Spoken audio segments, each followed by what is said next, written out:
A bittersweet reminder to just how sorely jobs are needed in this community. Across the street from the job fair, applicants now wait in line for food donations. This is the intersection. Little 5-year-old Edwin Lamas was riding his bicycle across when he was struck by a hit-and-run driver. His mother and little sister, just inches away from him, escaped injury. But little Edwin, who wasn't wearing a bicycle helmet, wasn't so lucky. Downey police are attributing their quick response to this robbery because of an off-duty officer banking at another bank just 30 yards south of where this Wells Fargo is located. Officers say if it wasn't for the quick response of that officer, the 4 suspects in this robbery just might have gotten away. Sheer determination brought some people to the San Bernardino Mountains, but sheer patience is what they needed. Another aftershock rattled the Big Bear area early this morning, 4 rock slides on the main road into town. Caltrans brought out the heavy equipment to clear the way, but travelers were faced with delays of up to 25 minutes. One look at these pictures, and the time lost is forgotten. It's hard to believe that just 4 days ago, it was hit with a major earthquake. We heard a lot of that roads were closed and the stores were closed, but we didn't believe them, so no, for us it didn't make a difference. Did we disaster plan just in case, though? Just in case. Just in case. We know where to hide. The order of the day was fun in the sun, with most visitors taking full advantage of the lake, paying little attention to the rocking and rolling caused by Mother Nature. As you can see, it's pretty crowded up here. I was up here during the earthquake. I was up here last Sunday, and they rattled me out of bed. But you see, I'm still here. Despite this week's shaking, Big Bear's expecting somewhere between 85 and 100,000 tourists to celebrate the 4th of July. Since early this morning, a steady stream of cars have been spilling into the area. That's good news for a town that relies so heavily on tourism. Holiday business was brisk. Big Bear's village area was flowing with tourists celebrating the 4th of July.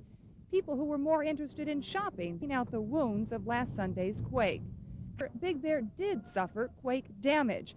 Some locals say they have nothing to celebrate. One woman said, "How celebrate when my house is in my neighbor's living room?" Several houses and homes are total losses and must be rebuilt. That's bad news for owners, but good news for local contractors. How's your business been going with the quake? Busy. We're going like crazy. Got the whole crew out. We're taking fireplaces down and whatever it takes to make safety, keep everybody safe. For the most part, Big Bear is business as usual. Most hotels and campgrounds have received few, if any, cancellations. An obvious indication that not earthquake can keep some people away from Big Bear. I think it's had much of an effect at all. We're getting ready to go out fishing and just going to have a good time. Fireworks tonight. In Big Bear Lake, this is Brie reporting. With a minor laceration to his head, Massey and fellow hiker Mike Muller are finally safe. What started out as a midday hike in Eaton Canyon ended up with the 2 men being airlifted out of the national forest. For 3 hours, a mountain lion chased the 2 men up and down the trails of Pasadena Canyon, stalking the hikers as they followed the steep terrain. Charging at us, my friend threw a rock at him, and then we hiked up and we tried to get to a trail, and we couldn't do it. It was like straight up. It was vertical. The hikers then backtracked their steps and climbed another ridge, only to run into the mountain lion again. This time, they weren't so sure they could get away. Pat probably knows there's only one way out, which was probably right. I think was right. He was waiting for us. He was probably going to attack us. Animal control officials say incidents such as these happen few and far between. They say these mountains are perfectly safe for hikers, but don't tell that to these 2. Something like that coming in, stalking you and wanting to kill you. That's the kind of situation we were in. Residents who live at the base of this canyon expressed little, if any, fear about this mountain lion story. They say encountering wildlife in their neighborhood is an added perk and that they are not afraid. So you wouldn't consider moving even though a mountain lion was just feet from your house? Not for those reasons, no. That mountain lion's still out there. I'll take the risk. In Eaton Canyon, this is Brie reporting.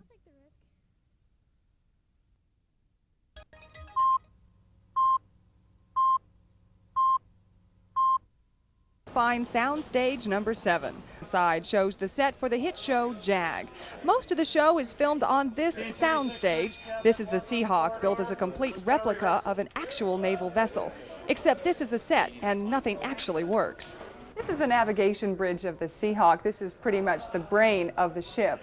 Behind me, everything here has been duplicated to the letter, but nothing actually works. You see, this main control panel has switches that do nothing and lights that just blink. But over my shoulder, you'll notice some of Paramount's finest getting this set ready for the shoot later today. The show and its characters aren't Hollywood illusions. They're actually based upon the real-life operations of the United States military. JAG's about the Judge Advocate General's Corps. That's why they're called JAG or JAG officers. They're lawyers, and they investigate, prosecute, and defend criminals and criminal cases in the Navy, against the Navy. And if you basically know that, if you think of them as lawyers and detectives, kind of all wrapped in one, that's what JAG officers are. Major Sarah McKenzie. I'm a Marine lawyer, a JAG lawyer, and a very strong, tough, feisty, oh, I don't have them on here, but pistol expert, rifle expert, excellent marksman.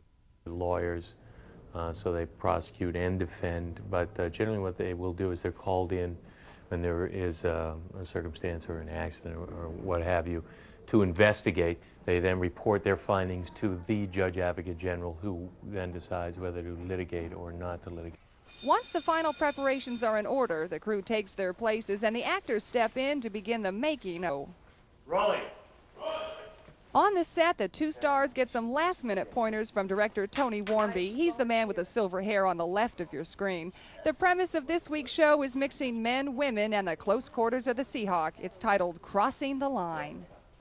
In fact, this whole episode is about that, about fighting for women's rights, and having worked to become a major in the Marines is quite an accomplishment. And to be a female Marine major is like really an accomplishment. You do have to work, I think, definitely harder. But the implied sexual tension between the two lead characters is yet to find itself on the show. You see, Kath, the third co-star for Lieutenant Commander Harm, but oh, there is chemistry. We had a case where she was defending and I was prosecuting, and there was some really interesting heat and sparks that came out of our relationship.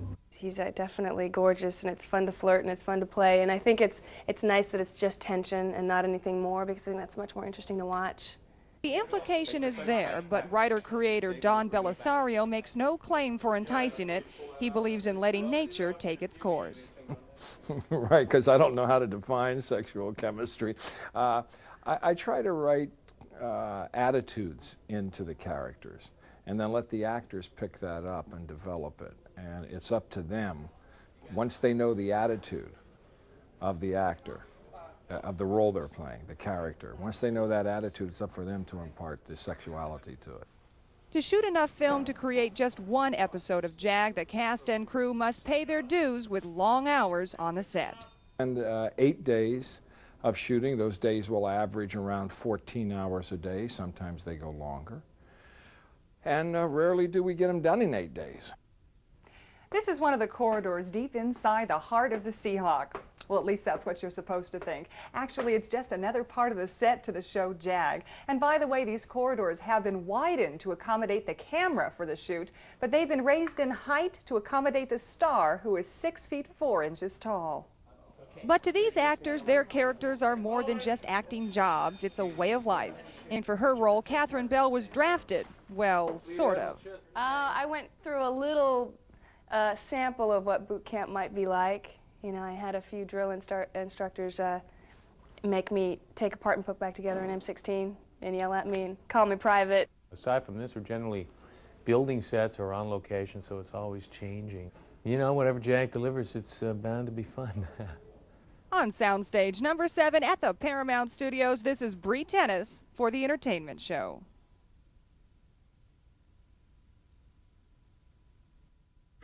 This is the story of Molly and a young couple who are in love and want to get married. Sounds simple enough. You haven't met the parents. My parents hate each other with a nuclear capability. You are the high priestess of hysteria. How dare you! I can't have a wedding and not invite them. Bette Midler plays Lily, the always dramatic actress and mother of the bride. Dennis Farina, the ever-charming father, Dan. Now, these two are divorced, and I might add, married to other people. But to old habits, that old feeling is bad. How did you keep it fresh during those arguments? How did you maintain? We love to fight. We loved the. You know what was I fun? loved those scenes. Those are my favorite scenes. And the rehearsal, when we did the rehearsals, we really, in the rehearsals, there was no camera, nobody, I mean, we did everything during the rehearsals. So when we finally got to do it, we were like ready to do it, you know, we were ready to fight. Now, Lily and Dan may be caught in the throes of passion, but remember, they are divorced and married to these two. The lovely yet always caustic Rowena, played by Gail O'Grady, and Alan, the babbling pathologist, played by David Rashi. It's over. Shut up! She's atrocious, she's selfish, she's self-centered, she's shallow. And do you concur? It's just all the things anyone would ever want to be. Your character was a little bit neurotic. Yeah. What did you bring to that? Some natural inhibition of Answer? Absolutely. I think it was typecast. There you have it. David brought all of his neuroses that he's been pulling around with him. Tell me, is any of your face or body original? Just curious. You must make a lovely therapist. There's one more character you need to know about. That's Joey, tablet photographer. Stop at nothing for a photo of his favorite celebrity. Joey, you're kind of a sleazebag, aren't you? That's pretty accurate. Yeah. Sleazeball. Well, tabloid. on the photographer. outside, seemingly a sleazebag. The minute you see this guy, you know exactly who he is. As the script progresses and as the film progresses, you kind of discover a little more about him. While the bride's parents are rekindling old flames, we're left with their spouses, and, well, they have their own problems. Friends don't drop you because you're single. What planet are you from? While Dan and Lily are having the time of their lives, rediscovering a mutual passion for each other and doing whatever they please. Maybe we do sort of owe them something. You mean you owe Rowena something? No, sweetness. I would never say anything like that. Good. But alas, all good things must come to an end, and Lily and Dan must face the music. Just your own behavior for a minute, Mother? Oh, Molly, don't be boring. Let's have a drink. Is it mimosa time, With you, darling? my Mimosa time indeed, and it's been a long time coming. You see, it takes about a year to turn a script into a full-length Hollywood feature film, but here we are at the premiere of That Old Feeling, just waiting for the stars to walk down carpet. How is it? I'm very excited. Well, we waited a long time, you know. We did it last year, and now this is its turn in the lineup, and I think it's going to be good. I think people are really going to enjoy it. It feels wonderful, actually. It's nice. You know, this was the best time I've ever had making a film, and you know, to watch all these people out here and to be proud of the movie that they're all going to see is really exciting. Was 3 months in Toronto with Carl Reiner and Bette Midler. I mean, how do you beat it? The stars themselves have been stargazing. O'Grady wanted to talk about the film, but she just couldn't keep her focus. It's my turn to be a little starstruck here. You know that's Tom Selleck right next to you. I know. Let's look at him. Let's look at him. Is he not yummy? He looks very good. Big premiere. How you feeling? This is great, huh? This is exciting. I was nervous. I have a room right up there, and I was watching, you know, everybody come in, and, you know, fortunately I don't have to remember any lines or anything, but, you know, we just hope they don't throw things. It's a great movie, and so to see everyone here, I can't believe this is finally happening. It's amazing. At the premiere of That Old Feeling, this is Brie for the Entertainment Show. That's all.